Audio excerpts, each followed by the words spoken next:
අයිබෝන් මම හර්ෂණ රුක්ෂාන් සමස්ත ලංකා ආපනශාලා සහ අවනල්ලිමියන්ගේ සංගමේ සභාපති. අද දින කතා කරන මාතෘකාවට අපි පෙර වෙඩිමුරයක් තිබ්බ ගිය සතියේ. හේතුව තමයි කෝටි 234ක මුදලක් අවභාවිතා වෙලා තිනවා විදේශ සේවා නියුක්ති කාර්යාංශයෙන්. මේක කෝප් කමිටුවෙත් හෙළි වෙනවා. එතකොට කෝප් කමිටුවේ හෙළි වෙලා දැන් සති ගාණක් වෙනවා. නමුත් ඇමතිතුමාගේ කන් දෙකේ ඇබයක් ගහගෙන ඇස් දෙක මොන හරි පොට්ට වෙලක් දන්නේ නැහැ. හේතුව හොරු අල්ලනවා කිය බලයට බිල හොරු අල්ලන්න හොරාව ගෙනල්ලා බෙල්ලෙන් අල්ලලා පොලිසිය ළඟට දෙනවා CID එක ළඟට දෙනවා. නමුත් තාම ක්‍රියාමාර්ග අරගෙන නැහැ. විදේශ සේවා නියුක්ති කාර්යාංශයේ ජෙනරල් මැනේජර් නමින් ගත්තොත් ප්‍රියන්ත මහත්තයා කියලා තමයි ඉතින් ආරංචිය. හාදයා ජෙනරල් මැනේජර් හාදයාගේ බිරිඳ නීති අංශයේ ප්‍රධානී. ලස්සන නමක් තියෙන නෙළුම් හරි මානෙල් හරි ලස්සන වගේ නමක් තියෙන කාන්තාව. ඉතින් ඇත්ත වශයෙන්ම මේ සුසංයෝගයට තව නමක් ඈදෙනවා. විමර්ශනාංශ ප්‍රධානීන් ඉන්නවා මෙතන. අපිල මහත්මයා කියලා උපකල්පනය කරමු. මේ තුන් දෙනා එකතු වෙලා මේ ගම්බින් වල ඉඳන් රටට ඩොලර්ස් ටික ගේන මේ අහිංසක දුගී දුප්පත් කාන්තාවන් අගතියටපත් කරන වැඩ ක්‍රමවේදයක් ගෙනහිල්ලා තියෙනවා. ඒකට හේතුව තමයි ලංකාවේ নানা ආකාර නම් වලින් තියෙන විදේශ සේවා ඒජන්තවරු ඉන්නවා. ඒජන්සි කරන කට්ටිය. මේ නිසි භාෂා පුහුණුවක්, මේ නිසි වෘත්තීය පුහුණුවක් නොදී මේ අහිංසක කාන්තාවන්න විදේශගත කරනවා. ෆෑන් එක දාන්න කිව්වහම වොෂින් මැෂින් එකේ ස්විච් එක ඔන් කරන හේතුව ඇයි? වෘත්තීය පුහුණුවක් නැහැ. වාංග කිව්වම පොංග එන්න කිව්වම යනවා. ඇයි ඒ? භාෂා පුහුණුවක් නැහැ. ඇප්ලයි කරලා ඉවර දවස් 3-4 වීසා ගහලා යවන ක්‍රමවේදයක් තමයි මේ ඒජන්සි කාර්යෝ මේ විදේශ සේවා නියුක්ති කාර්යාංශයත් එක්ක එකතු වෙලා කරන්නේ. ඉතින් ඒක හන්දා ඔය වැඩේ වුණාම ඉන්න ඉතින් ස්වාමියාට මලපයින්නවනේ. ස්වාමියාට කේන්ති යනවා. උණු වතුර පහරවල් එල්ල කරනවා. කරන්ට් වයර් රැඟට දානවා. බිල්ඩින් වලින් තල්ලු කරනවා. කොසු වලින් පහර දෙනවා. වයර් වලින් පහර දෙනවා. එහෙනම් ලයිව් දානවා අපේ අහිංසක සහෝදර මේ ගෘහසේවිකා නෝනවරුන් අපි මේ වගේ අගතියටපත් වෙනවා. මේකේ මූලාරම්භය තමයි විදේශ සේවා නියුක්ති කාර්යාංශයේ නිසි ආකාරයකින් ප්‍රතිපත්තියක් නොමැතිකම. නිසි ආකාරයකින් ක්‍රමවේදයක් නොමැතිකම. ඒක හන්දා වර්තමාන ජනාධිපතිතුමාට කියනවා අඬ බෙර ගගහ ආවා. හොරා අරු හොරා මූ හොරා මෙතන හොරෙක් ඉන්නා මෙතන හොරෙක් ඉන්නා මෙතන හොරෙක් ඉන්නවා කිය. අපි අල්ලලා අපි දුන්නේ හොරාව තමයි මුලින්ම දැම්මේ කෙහෙලිය රඹුක් කැල්ලව. හරිද? අපි දෙවණියට දුන්න මහින්දානන්ද අලුත්ගමගේ ගැන විස්තරයක්. එයත් ඇතුලේ. දැන් අපි කියනවා මේ විදේශ සේවා නියුක්ති කාර්යාංශය අන්ත දූෂිත අන්ත හොරකමින් පිරි ස්ථානයක්.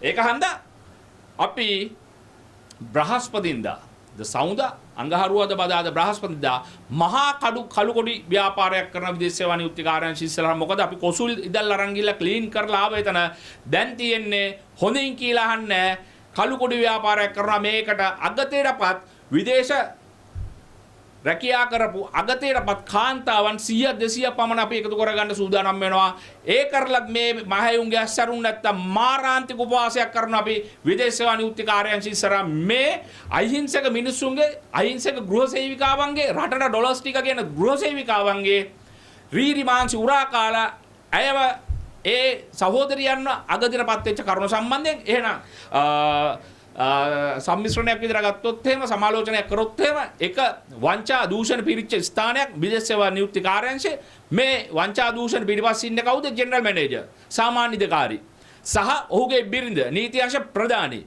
සහ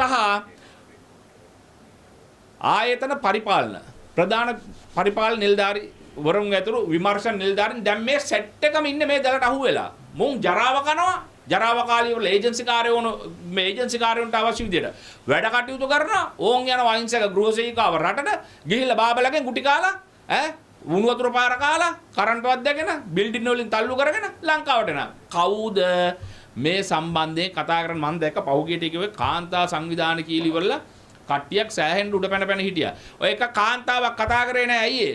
මං හිතන්නේ ඉතින් මොන හරි වත්කමේ හැටියට පින්කම් ලැබෙනවා ඇති.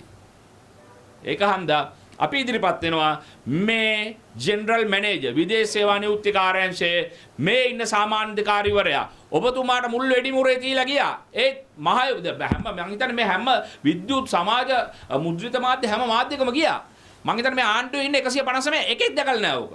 පත්තරයක් කියවන එකෙක් ටීවී එකක් බලන ටීවී එක නිවුස් ටිකක් බලන මන්ත්‍රී කෙනෙක් කැමති කෙනෙක් අගමැති කෙනෙක් ජනාධිපති කෙනෙක් YouTube එකක් බලන්න. YouTube හැම විද්‍යුත් මාධ්‍ය YouTube එකකම ගියා. බලන එකෙක්වත් නැහැ 159 ඇතුළේ.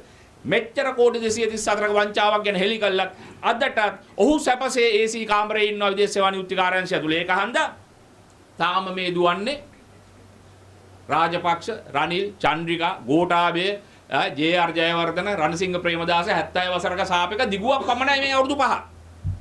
මේ ගෙවන්නේ ඒ අවුරුදු 70 ඉතුරු දිගුව 70 + 5 81. මේ ආණ්ඩුවත් කරන්නේ කලින් අයියලා කරපු දේම තමයි. සහල් ආනයනය කරනවා. ආනයනය කරද්දි කලින් කිව්වා ආනයනයේ ප්‍රතිපත්තිය කියන්නේ හොරකමට මේ කොමිස් පදනම් කරගෙන වෙන වැඩක්. ඔව්. අපි නෙමෙයි කිව්වේ. දැන් පාලන තන්ත්‍රින් අය. ඊට පස්සේ ලුණු ආනයනය කරා. ලුණු මීට මාස කිහිප මේ ලුණු ආනයනය කර මුල් ලතාව නෙමෙයි ලංකාවේ මේ ආණ්ඩුව ආවට පස්සේ. මීට මාස 3-4කට කලින් ආනයනය කරා.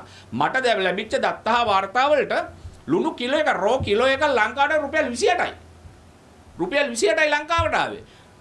ආනයනය කරලා අපි බැන්නට රාජපක්ෂ හොරා කියලා අපි බැන්නට වික්‍රමසිංහ හොරාට කියලා 70ට ගියේ බිත්තර ගෙඩිය රුපියල් 35ට අඩු කරා ආනයනය කළා. රුපියල් 100 රුපියල් 100ට දීප ලුණු පැකට් එක 155 60 වුණා.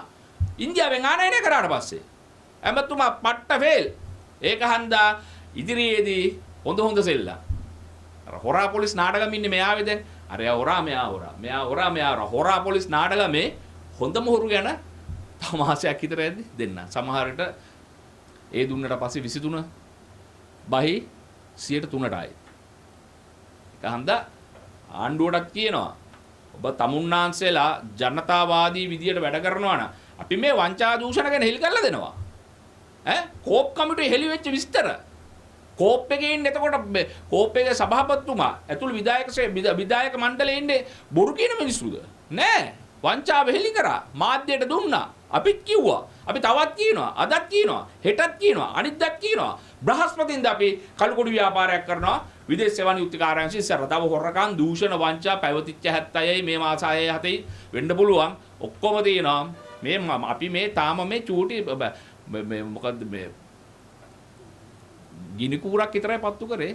මේකේ මල්ලිඩි වදිද්දි 76යි මේ මාස 6යි ඔක්කොටම හොඳ ටිකක් බලා ගන්න පුළුවන්. ඒක හන්දා අපි ජනාධිපතිතුමාට කියන මේ විදේශ සේවා නියුක්ති කාර්යාංශයේ මේ අක්‍රමවත් විදියට මේ දූෂිත පාලනය කරපු ඒ ජෙනරල් මැනේජර් ඔහුගේ බිරිඳ නීති අංශයේ ප්‍රධානී විමර්ශනාංශයේ ප්‍රධානී ඇතුළු මේ හොරනඩේ එක මිටට අරගෙන ඉවරලා දාන්න හිරගෙදට නැත්තම් ඔබතුමාට මාසයෙන් අඩුනේ 123යි මෙව්ව හෙලි කළා මෙව්ව ජනතාව බලන් ඉන්නවා. සමාජ මාධ්‍යවල විද්‍යුත් මාධ්‍යවල මුද්‍රිත මාධ්‍යවල ජනතාව බලන මේ පිළිමදව ගත්ත තීන්දුව ගැන නිහඬ මුණිතක් අනුගමනය කරනවා නම් ආණ්ඩුව ජනතාව පළාත් සභා ඡන්දෙදී ඉතුරු එකක් දෙයි. එහෙනම් ගෞරවනීය මාධ්‍ය මහතුරු සිල් දෙනාට ස්තුතියි.